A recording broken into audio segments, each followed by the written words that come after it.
Hello, everyone. It is 9:30 in the morning on Saturday, and we are here with the Mojo and the THX Portable from Monolith. We're going to take a look at this. I haven't done the unboxing video yet of this. That's going to come up today as well. But since I was sitting here and I had, some time, I figured I might as well do this. Okay, so what I've done here is to accommodate everyone who has wanted more high-res files, audio files, to compare along with the Spotify playlist, is I have actually spent some time trying to get this, and I went to nativedsd.com.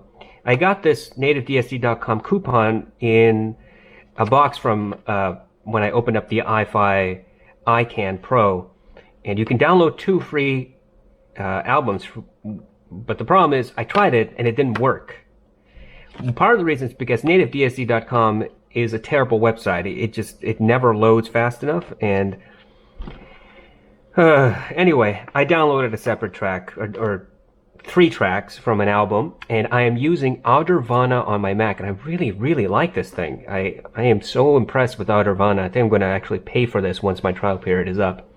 But the one album that I downloaded is called The New York by Gail Skidmore. It is native DSD 64, so standard DSD, which is 64 times PCM, which is 44.1. So it's very high res. We're going to play a couple of songs from this. There's only 3, but you know what I mean. And we're also going to go back to my test playlist from Spotify, which has been downloaded, so it's the highest quality you can get from Spotify. Hopefully that will help. I will obviously upload more into Audirvana as I go along. Okay, so let's look at the THX first. We already know what the Mojo looks like. The THX is simpler yet more complicated. So you have a charge port, just like with the Mojo. You have a separate micro USB charge port. You have a data micro USB right next to it. You can charge and use data at the same time. There's nothing on the left side except THX and Dirac. That's all it says there. You have a menu and back button, volume up and down, as well as selection up and down, and enter input, so you have to select with that. And then you have the volume knob, which turns the unit on and off. One thing that I really like about this is that when it's just before you can click it off, it goes to mute, and it says mute on the LCD panel here, which is very helpful. It also shows your battery level. Right now, about 3 out of 5. It'll dim, and the actual LCD will go to sleep, will cut out after a couple of seconds of non-use. It'll tell you you are connected to USB PCM and at what kilohertz. When we start playing through Audirvana, that should theoretically change, because Audirvana should theoretically change this. We'll see. The other thing that I like is that there is very little input lag between turning the knob and actually getting a change in the decibel response on the screen. Whereas with the THX desktop, it's not as smooth by any stretch of the imagination. How they could do that in this portable device and yet could not implement something that smooth on the desktop is beyond me. Everything here is metal. There's this fake leatherette on the back so that you can place it on top of your phone if you wanted to. The other thing that as I was talking about the knob, is that there's an end point. It actually stops at plus 16 decibel. You can't take it up any higher. So it's not one of those free floating knobs that keeps it spinning on and on and on. I really do like the fact that there is a hard stop on both ends. Okay, so the minimum volume is negative 60 decibels. The maximum is plus 16. That's a huge swing. Very nice. On the top, you have your headphone out. You have line optical in, and that's it. There's nothing else to this. Whereas with the Mojo, as we said before, you have your charging and your data port, your coax optical here, coax SPDIF optical here, data, and 2 headphone outs. Okay, so let's just get things started. Let me start off the Mojo. There it goes. And the Mojo is now on. Good Mojo. So here's what I've done. There's a lot of wires here, and it is what it is. So the blue cord goes to the Mojo because it's so colorful. I thought it deserved the blue cord. The black one goes to this. the one on the left is for the Mojo, the one on the right is for this. I should have just inverted it. Should invert that, shouldn't I? I should. I did it before, and for some reason I decided to go back to it for... Look, I can't explain stupidity sometimes. My own. Okay, so we have... Do we have the portable activated yet? We don't have the portable activated yet. Let's go to the portable because we are on Spotify. Let's go to my test playlist, and let's start with mountains, please. No, I said the portable. Why won't you just let me use the portable?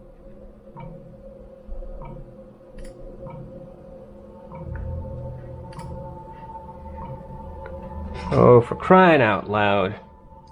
You know what the problem here is? Since Audirvana is activated, it will override any of my other inputs on my computer. There we go. Okay. So I'll just have to launch Audirvana so it doesn't cause issues. So when Audirvana is functioning, it will take over and let me select through the app itself which output I want, and then the OS can't do anything. So I have to shut down Audirvana to actually select it through the OS. Fine, a little quirk, no big deal. All right, let's go back and let's start with Mountains by Hans Zimmer on the Monolith. Oh, and by the way, I am using the Shure 1840s. Very, very good neutral sounding headphones. Open back.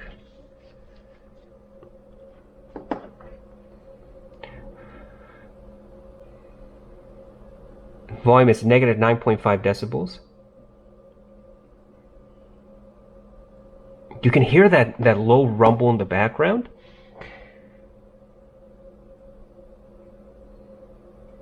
I don't hear any noise or distortion in the signal.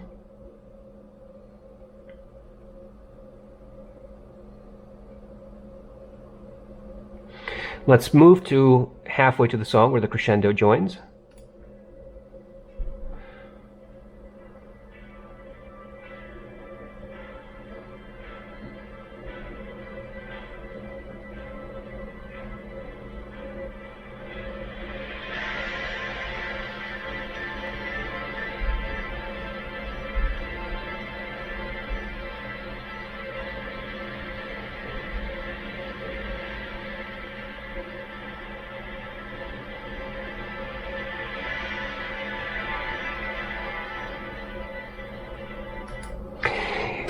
No noise.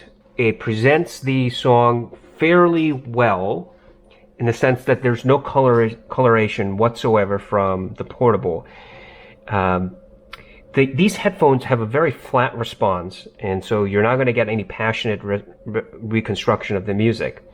So the reason I've picked the 1840s is because I want to give it kind of as neutral a headphone as I can find right now.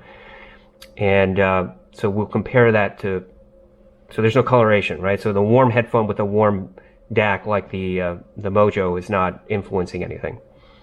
So as far as the portable goes on this song, I don't hear any distortion, I don't hear any noise with everything off, and at the decibel at negative 9.5, I hear no noise. I hear no distortion whatsoever.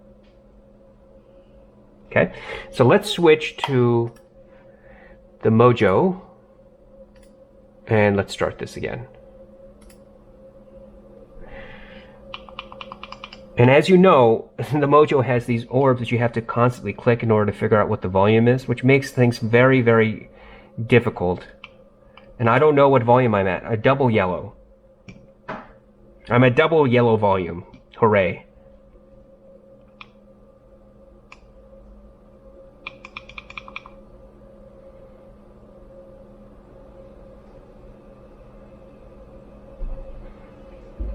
The rumble is much more present in the Mojo than it is on the portable, because the rumble stays just a little bit longer than on the portable. And in fact, I would say the portable has a little flatter response with the low bass, whereas the Mojo has a slight bump. And you can hear a difference between A and B. It's not a huge difference, but it's enough for me to point out.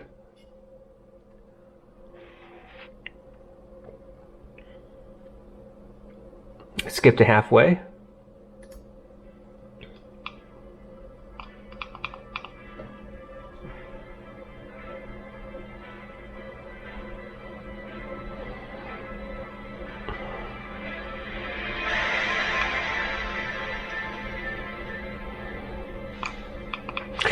And at this point of the song, you can really hear the coloration between the two. So let's go back to halfway. What I'm going to do is I'm going to listen from 1 minute 50 seconds to 2 minutes on the Mojo, go back to the portable, listen to that same period again, and tell you if there is a sound signature difference between the two. So currently on the Mojo, starting at 150 to 2 minutes, so 10, maybe 215. We'll see.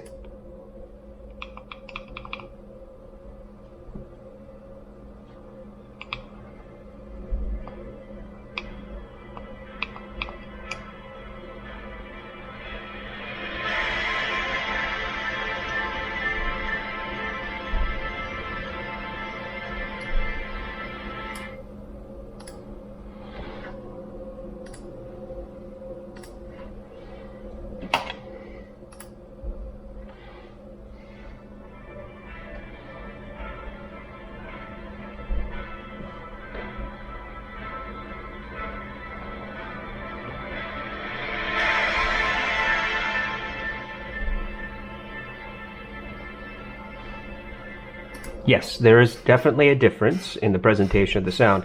The Mojo is definitely warmer. It brings up that bass.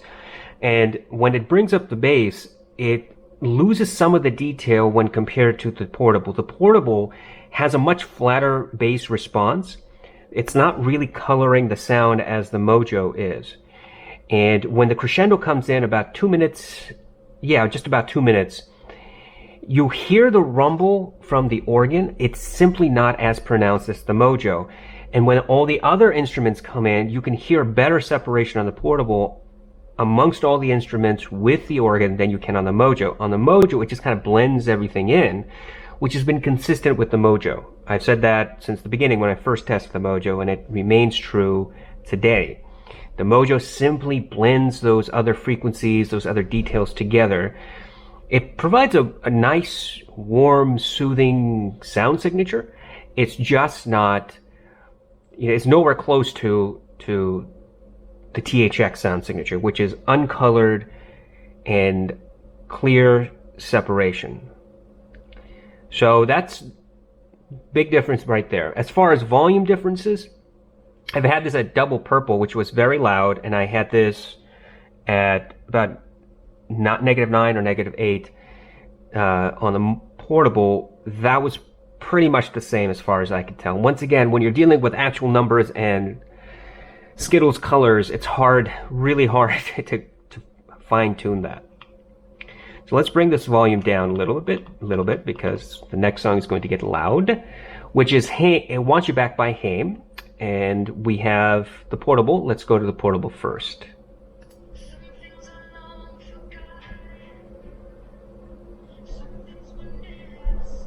-18 decibels.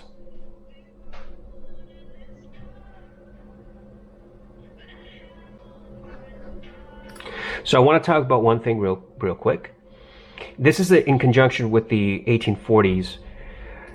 But when you go back to about 10 seconds of the song, she says world, and as she says world, there's an echo, and it's just this faint echo, and it just goes off into the left ear cup. It just goes and goes and goes until it fades away.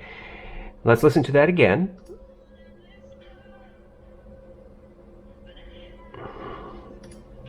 That's very, very clean, clear, just resonates in the quiet in the background. It just keeps going and going and going, and it just decays itself within about 5 seconds.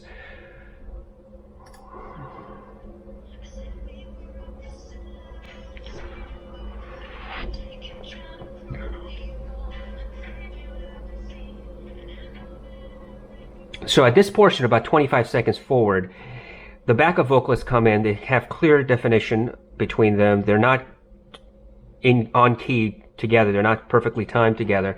But there's also some clapping. And so I could hear the clapping very distinctly. I can hear the vocalists very distinctly. They have their own tonality.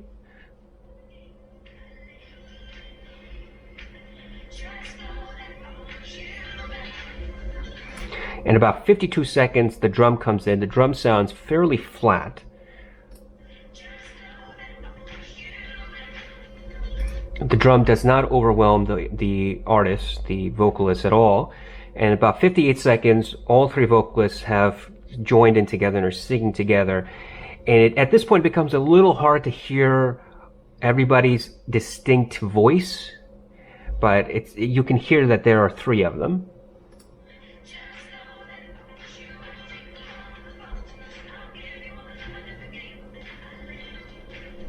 Very clean, clear, undistorted. Let's hit this back and let's switch to the Mojo. Here we go.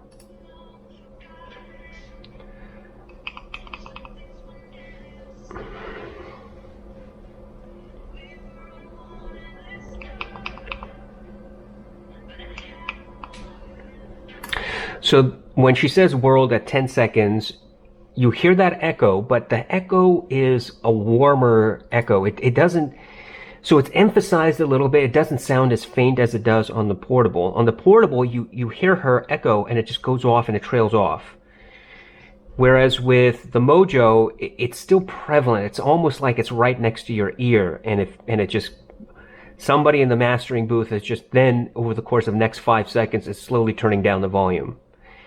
Whereas with the portable, it seems almost a more natural decay to it, as if there is in fact an echo, and it's loud the first second it's said, and it just fades away after 5 seconds. Whereas with the Mojo, it's just loud, and then it gets less loud. That's the impression I get. Let's go back and listen to it again, though.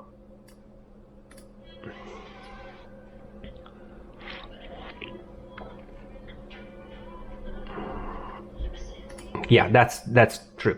The Mojo's presentation of that echo is just very different, in my opinion, than on the portable. The portable seems to have a more natural presentation to it, where it decays in a natural form, whereas the Mojo just kind of keeps it there and, you know, kind of turns down the volume then. That's the way it's presented to me. Let's keep going.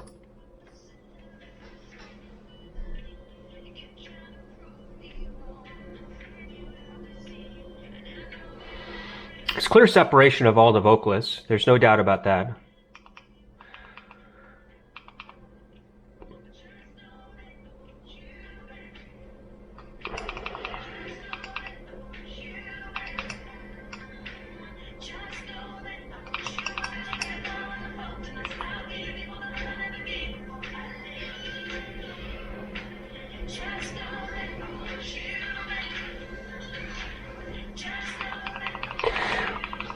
When the drum comes in around 50 seconds of this song, it's much stronger on the Mojo than it is on the portable. The portable has a more flat response with the bass. The Mojo has an elevated response with the bass. Now, how does that treat the song? Well, the way that the Mojo is presenting the vocals is a little different than the portable. The vocals on the Mojo seems to be a little bumped up. It's a little bit more forward, a little bit more in your face. And their tonality of each of the vocalists sounds warmer, more inviting, more intimate. And those are very vague terms. But let's imagine that you have a vocalist in a very large room, an auditorium, and you're sitting in a middle of the auditorium, and you're listening to this person. Perfect acoustics. Let's assume everything else is perfect. You're getting that great sound, and it's perfectly tuned, it's coming to you, and you're hearing it. That sounds good. The Mojo, on the other hand, the way that it kind of presents it is that you're sitting in a small bar, and this person who is singing is on this stage, and you're about 10 feet away from that stage, and she's singing into this mic, and you can hear it. You can hear this the warmth in her presentation. So that's the kind of imagination that I have here. You know, it's just the different type of character the vocals have on this. Now, when you couple that with the pronounced bass on the Mojo, again, it starts blending in everything. It sounds really pleasant. It sounds very, very comforting, but it's not analytical to any degree. Whereas the portable, because it has a flatter response, and because it's not really emphasizing the midtones, it just comes out. You hear all that detail that's present, but you don't feel the song, so to speak. Right? Does that make sense? You don't really feel the song. Let me put this down a little bit. Just a little bit. Come on! Alright, this is the best I can do. Let's move to Angel by Massive Attack. I currently have the Mojo set up. Let's go with that. So because the Mojo is more bass emphasized, I expect it to have more bass presence than the portable on this song, because Angel is a very, very computerized, digitized, bass heavy song. You can hear that rumble in the background. The drum strike is very thumpy, like thick. It sounds really thick.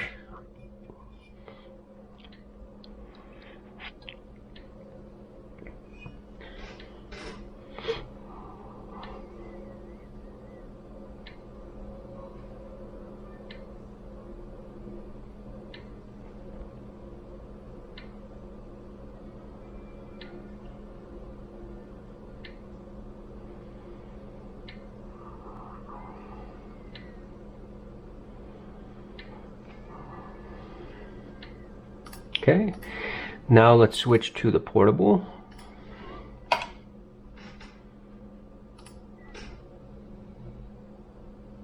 I'm at negative 16, seems to be about 2 double yellows here.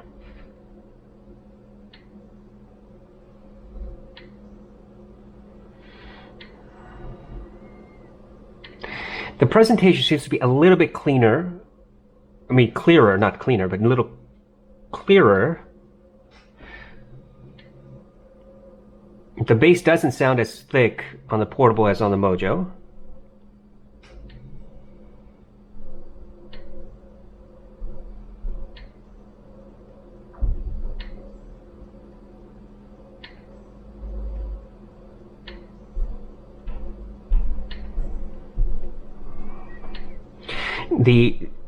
The drum strike is a little bit faster, so when it hits one of the drums, when it hits, it just hits and it moves on.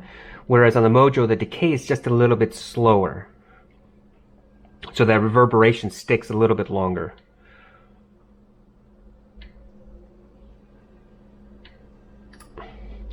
So is it a huge difference in the bass response? No, it's not a significant difference, but it's a noticeable difference. You know, the decay on one of the drums is longer on the Mojo. Clarity is a little bit more on the portable, but not significantly, at least not for this song. Let's go to When You Walk Into the Room by Vic and Gab, and I have the portable currently. As soon as you hit play, the drum is playing, the guitar is playing. Drum sounds very flat, neutral. The guitar is fast response, just decay is quick.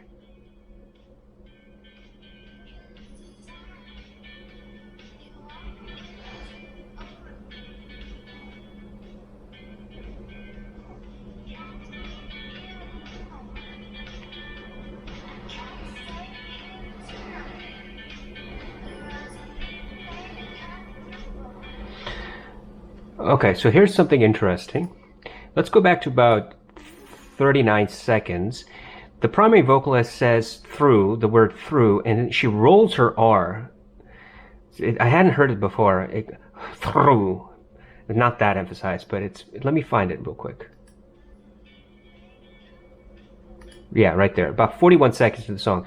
And she's almost tripping, her tongue is almost tripping over itself to say the word through, and it's through, through. Like, I got stuck between my teeth and through. And that's an interesting little micro detail. I'm going to go to negative 10 decibels, go back to 40 seconds and play that again. Yeah.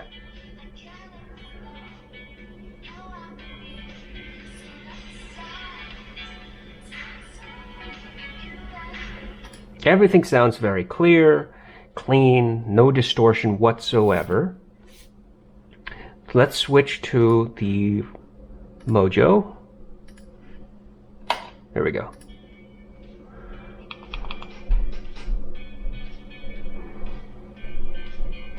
Already the drum sounds a bit thicker, and the guitar has a longer decay. It's almost like it's like syrup. And that's not a bad thing. I like syrup. Let's listen for that through.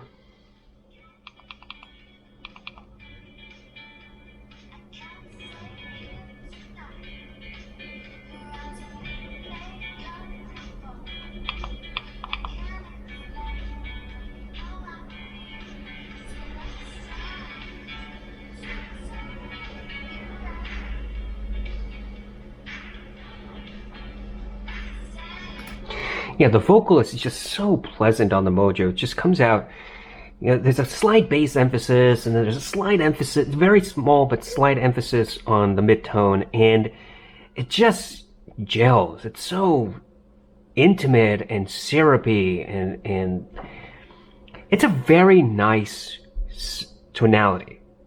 Okay, in comparison to the THX, which is dry, neutral, kind of, you know, no frills.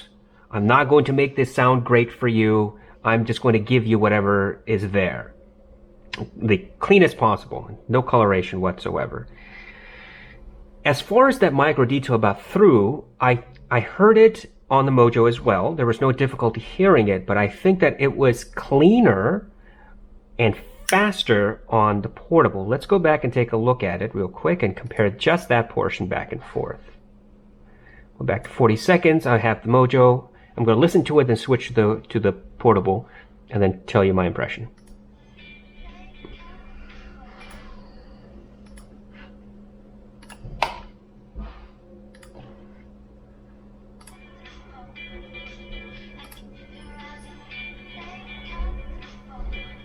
Yeah, the Mojo has a slight emphasis on the bass and slight emphasis on the vocal.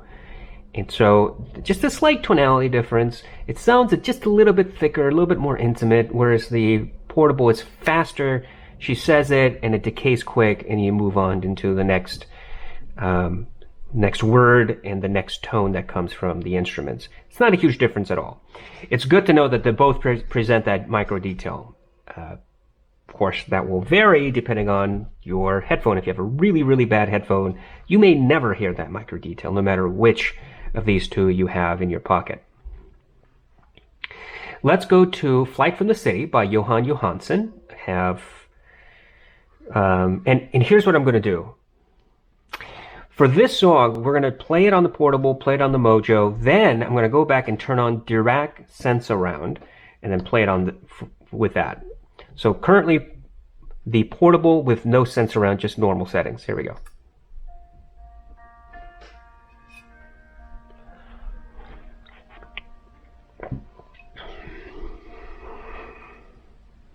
You can hear that electric buzz in the background. You know, micro detail of the person sitting back and forth in his seat.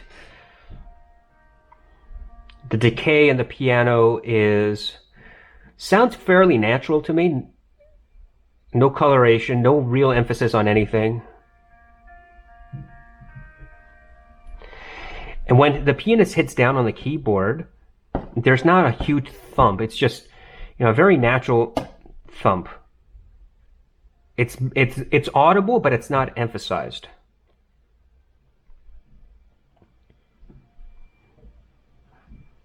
Very good separation of all the instruments. Here, well, right now you're talking about the piano, and then there's some sort of string instrument, a cello maybe, that comes in.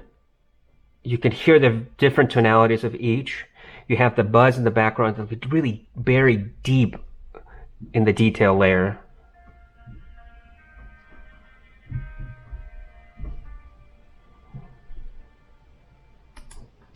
Clean, neutral.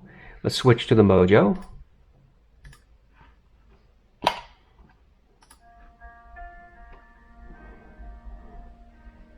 And already the Mojo sounds a bit more intimate, a little more closed off.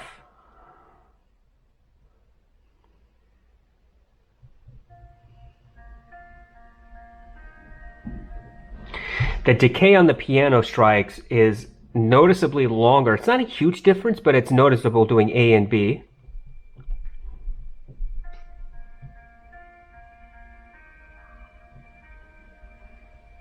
I would say the piano strikes are about the same.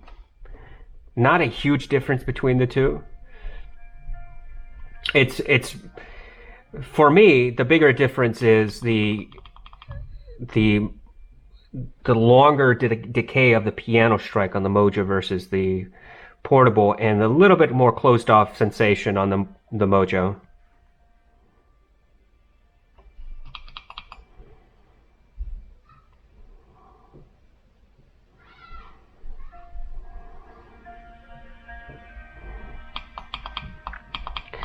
When the cello comes in, you know, it certainly has its own tonality.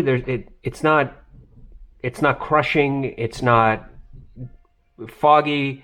It's just not as separated as it is on the portable. Sounds very, very smooth on the Mojo. It sounds very good on the portable, but I would say it's not as smooth. It's not as smooth to the ear as the Mojo tends to be. So let's switch back to the portable real quick. And let's turn on the Dirac Sensurround. Now, how do we do that? First of all, you got to go to the menu. So we hit the menu. Then you select Dirac Sensurround. You hit the Enter. And right now, Dirac Sensurround is off. We're going to hit the up button to turn it on. And we're going to hit Enter. And what happens now, what does Dirac Sensurround do? It's a filter. And basically what this filter is supposed to do is make it sound as if you're listening to really high-end speakers and open up the soundstage just a little bit. Is there going to be a huge difference? We'll see. Now, I can actually in real time play with the Sensurround. I turn it on and off as we play the song. So let's try that. Back to Flag from the City. Here we go.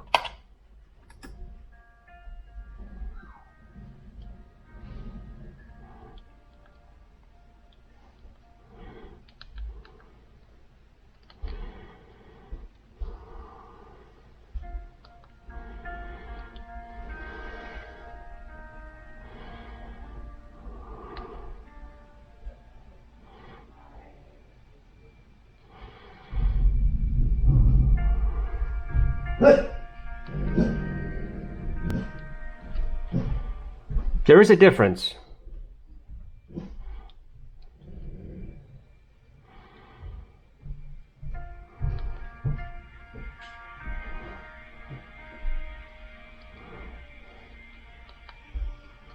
Okay, so here's there is a difference. It's a noticeable difference.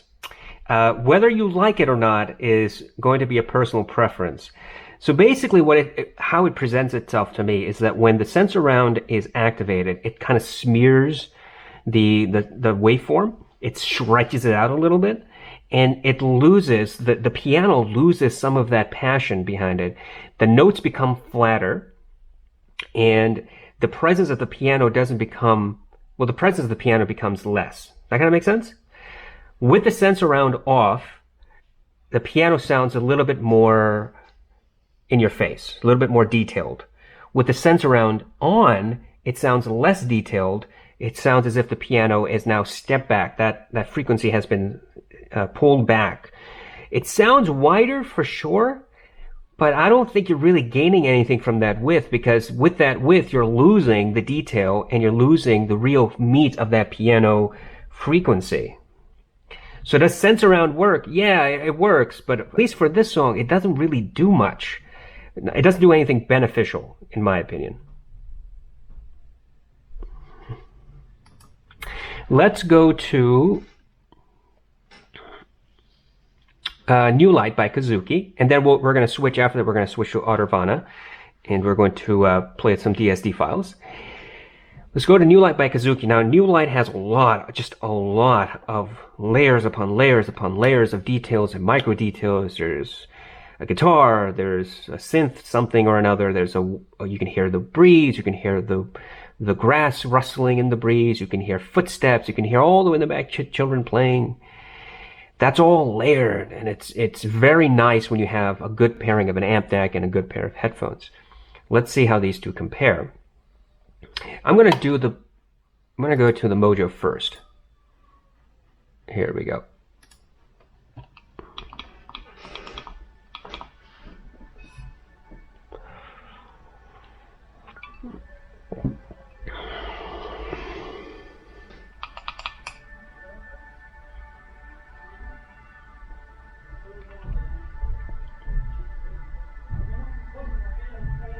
Sounds good, smooth tonality.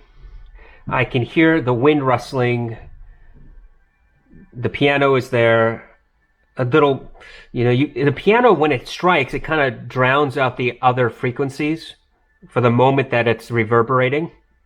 I can hear the kids in the background, but they're they're not at the bottom of the frequency of the details. They're somewhere in the middle, unfortunately. And when everything is now in the song, all that detail, all those instruments, all those details are there, it kind of starts smearing things together, and there's no separation. I mean, there is a bit of separation, but it's not clear. That's how the Mojo presents this. Let's switch to the portable.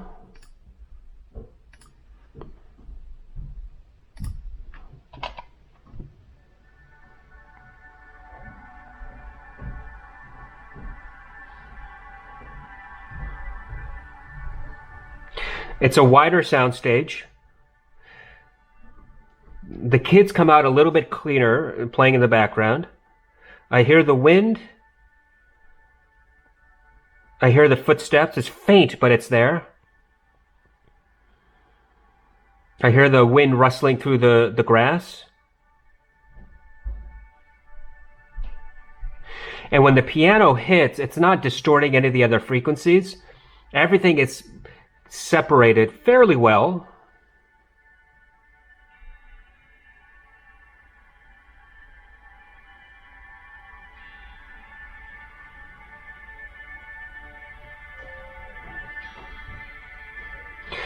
At this portion of the song on the Mojo, it just sounded like everything was being smeared together, and it sounded very thick.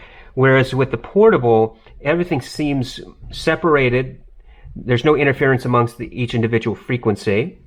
Sounds a little bit wider, and it also sounds a bit cleaner in the presentation of everything because you don't have that interaction and melding of the frequencies.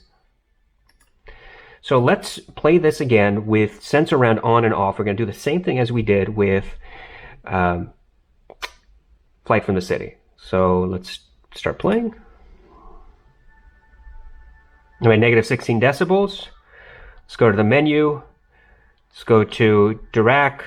Enter. It's currently off. Let's switch it to on.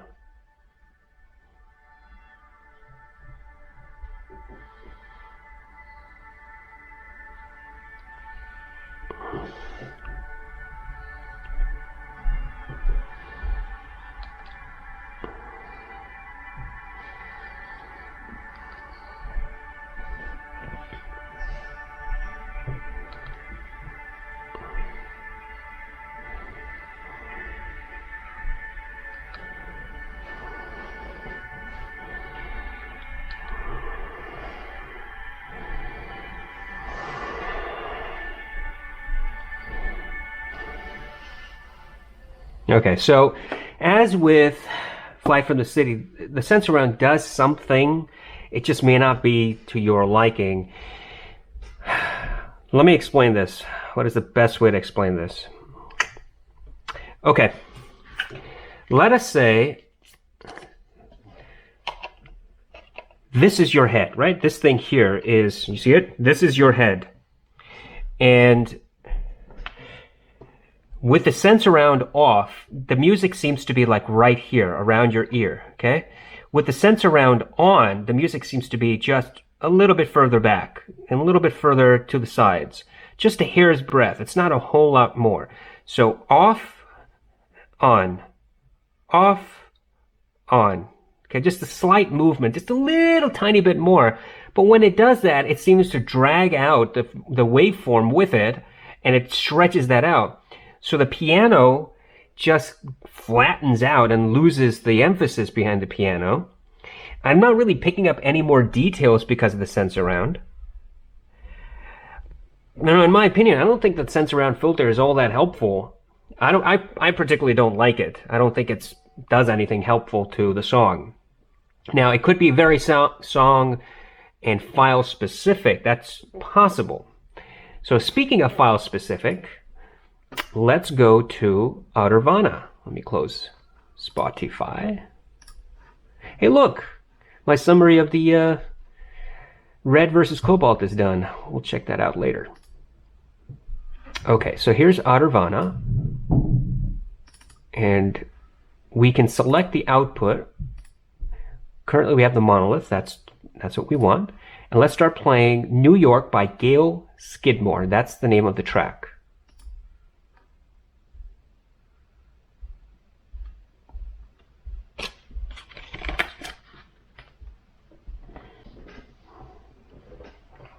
Now this is DSD. Let's see if the Monolith recognizes that it's DSD. Well, it doesn't say it's DSD.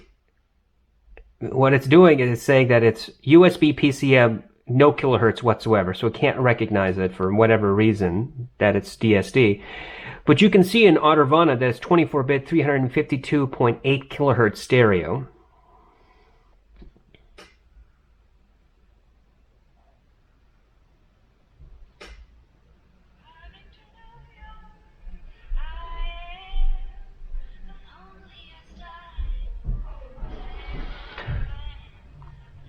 There's this acoustic guitar that's being plucked in the background.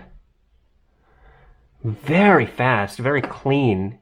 Her vocal is up front and present. It's number one and very, very smooth.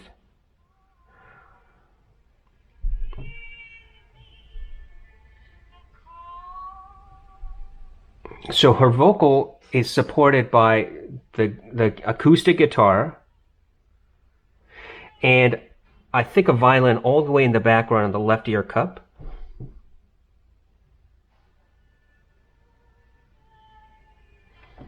Let's turn on Sensurround.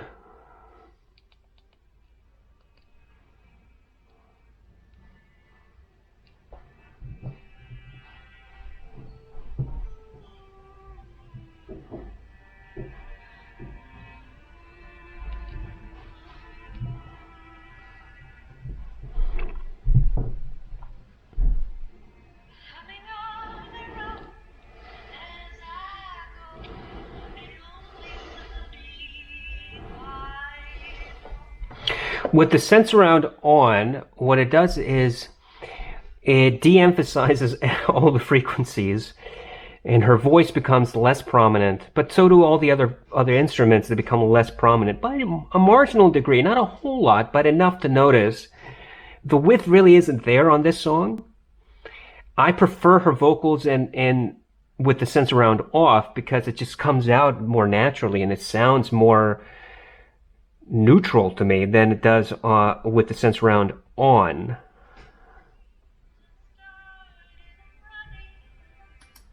Okay, so let's switch to the Chord Mojo.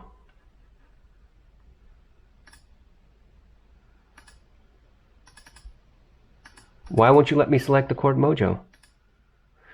Okay, so don't do this to me, Audirvana. I don't have time for this.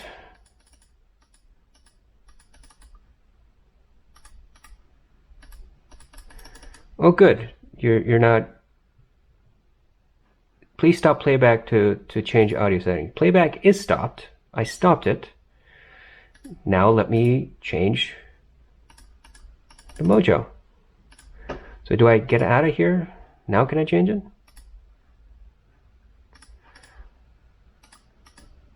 Oh, you actually have to hit stop playback. I see. It's a little quirk. Okay. Now we are switched to the Mojo. My fault. I should have known better. Now it's loading the DSD file. And you can see that it's DSD because this is purplish.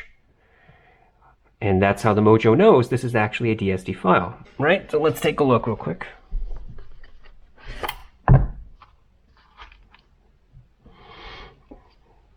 Or is it white? It's white-ish purple.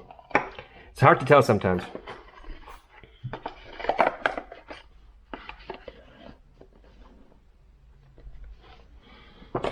And now it's sending out, Audirvana is sending it at 32-bit 352.8 kilohertz to the Mojo.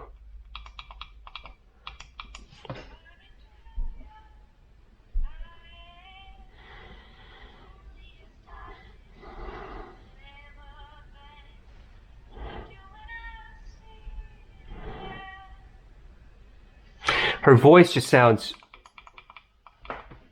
thicker, smoother, much, much smoother than it was on the portable.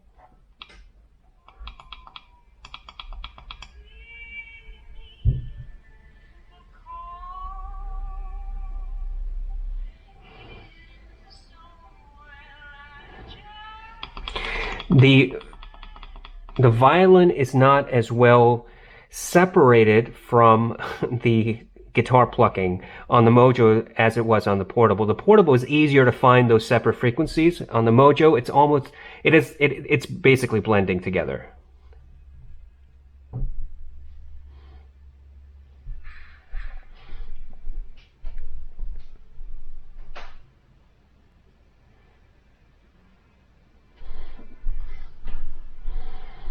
Okay, so let's go to the next track, which is The Impossible Sum. Again, with the Mojo. I think this is a banjo. I haven't heard a banjo in a long time.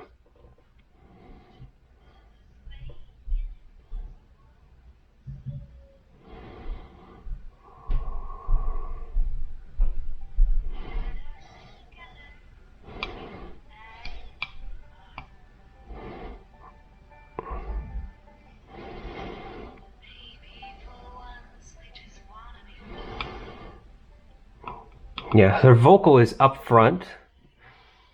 It just adds this kind of warmth to her vocality.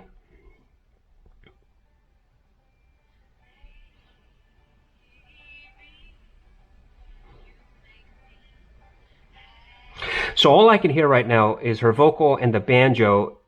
If there's another instrument that's supposed to be playing, I can't hear it.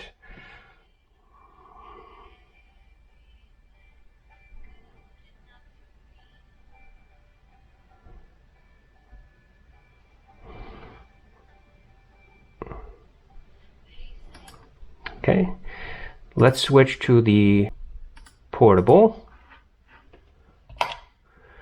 and play The Impossible Sum again.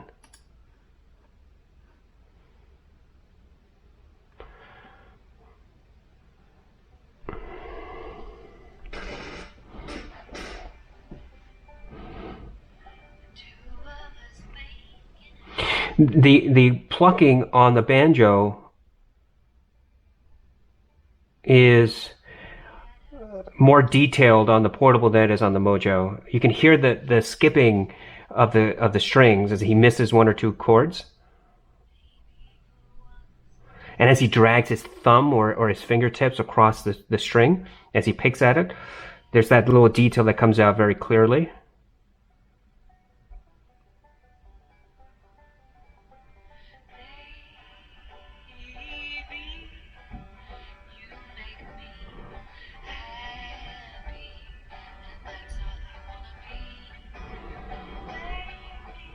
And as he starts strumming that, as he starts playing it, it's so much clearer on the portable than it is on the Mojo. The Mojo, it just kind of sounded like something. It didn't sound like a banjo. It sounded like a guitar, maybe. But with the portable, it's cleaner. Like it maintains its own tonality. It doesn't turn into something else. Like the Mojo, because of that slight bass boost, kind of does something weird to it, in my opinion. Not unpleasant, it just doesn't retain the same tonality that the instrument had before the started fast strumming.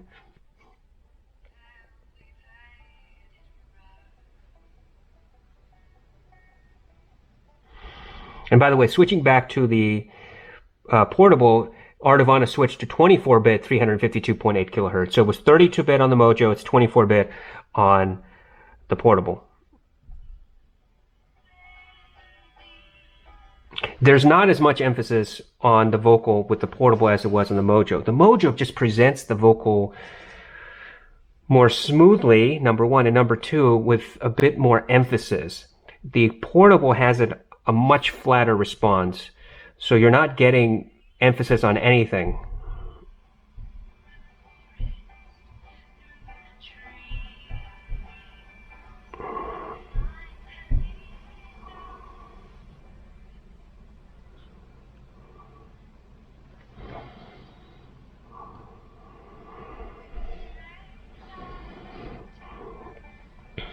Yeah.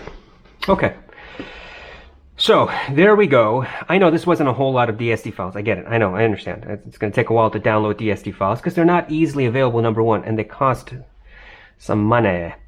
But we will continue to get FLAC files, and I have FLAC files, but we're going to continue to get DSD files and put them all into Audirvana until I can actually make a new playlist, test playlist. Overall, what is this? What? Very different sound signatures. So the THX is not the Mojo, and the Mojo is not the THX. If you want an organic, smooth, slight emphasis on the bass, a little boost on the vocals, then the Mojo. If you want just a really smooth, relaxing, intimate sound signature, the Mojo. If you want something that has slightly more detail, a little bit more clinical, clearer, definitely clearer than the Mojo, than the portable. Now the Sensurround thing, I don't think really is of any benefit. I would never recommend that people go out and buy either the portable or the desktop THX for the Sensurround. I think it's a gimmick. I have yet to find one of these Sensurround filters actually work well. It certainly doesn't work well on these two. And as far as the portable is concerned, it doesn't flatter any of the songs, in my opinion. You know, when you have a wave frequency and then you just stretch it out so that you lose the peaks, and it just kind of takes away from the emphasis of each instrument, what's the point? Just so you can get just a tiny bit more width to the song? And even when you get that little width, you're not getting more detail because it's all been stretched out. That's how it's being presented. So I don't think that the Sensurround is really the crux of this little unit, but they put it in here because they have it in the desktop, and so they decided to put it in here, apparently. $250 approximately for the portable, $500 for the Mojo. You do the math, whichever one you want. Now there's a clear difference in between the tonalities. If you're looking for a warmer presentation, then the portable is certainly not that type of player, portable amp DAC. If you want clinical sound between the two, then definitely the portable. Now, whether the portable versus the Q5, that's a different situation. We haven't gotten there yet. But the portable, between portable and the Mojo, different sound signatures. It depends on your preference. I would say that probably the vast majority of people, normal people who don't mind the bass, the bows, and the beats sound signature are going to like the Mojo. Now, hold on. Stop. Don't yell at me, because you're going to say, how dare you compare the Chord Mojo with bows and beats? It's not what I mean. What I'm saying is people who enjoy that type of bows and beats sound signature are going to be able to take to the Mojo easier than on the portable, because the Mojo still has that emphasis on the bass, still has a little bit of emphasis on the midtones. It's an intimate experience, whereas the portable doesn't get very intimate. And if you're coming from Bose or Beats or Sony, and you put on this with neutral headphones, you're going to go, I don't really like that. But with the Mojo, it's an easier transition. That's all I'm saying. There you go. Hopefully that has been of some help. Have you seen a comparison between the portable and the Mojo, other than mine? I don't know. I haven't checked on YouTube. Maybe I'm the first one. So that's 2 firsts in 24 hours. How about that? It's pretty good. All right, everybody have a wonderful day. Thank you for sticking in it with me and letting me kind of stumble along with Audirvana, because I'm still kind of learning the ropes. I just downloaded it. This was a good comparison, I think. I think that the comparison between the portable and the Mojo could not be more night and day. So now you have options. You can EQ the portable, for sure. You can EQ the portable. You have the possibility of EQing. It's just not that easy, because using these buttons is like using the buttons on the THX, which is problematic.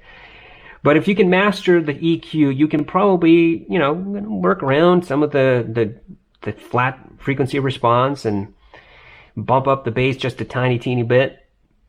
maybe bring out a little bit more of the song if you wanted it to. But that's similar to anything else you can do. If you have an app on your phone that allows EQ, then you can do the same thing there. So this is not really providing you anything that you can't get from your phone or your Android device or your computer, right? As far as the EQ is concerned, it just brings it into this package. I simply don't think it's easy to use.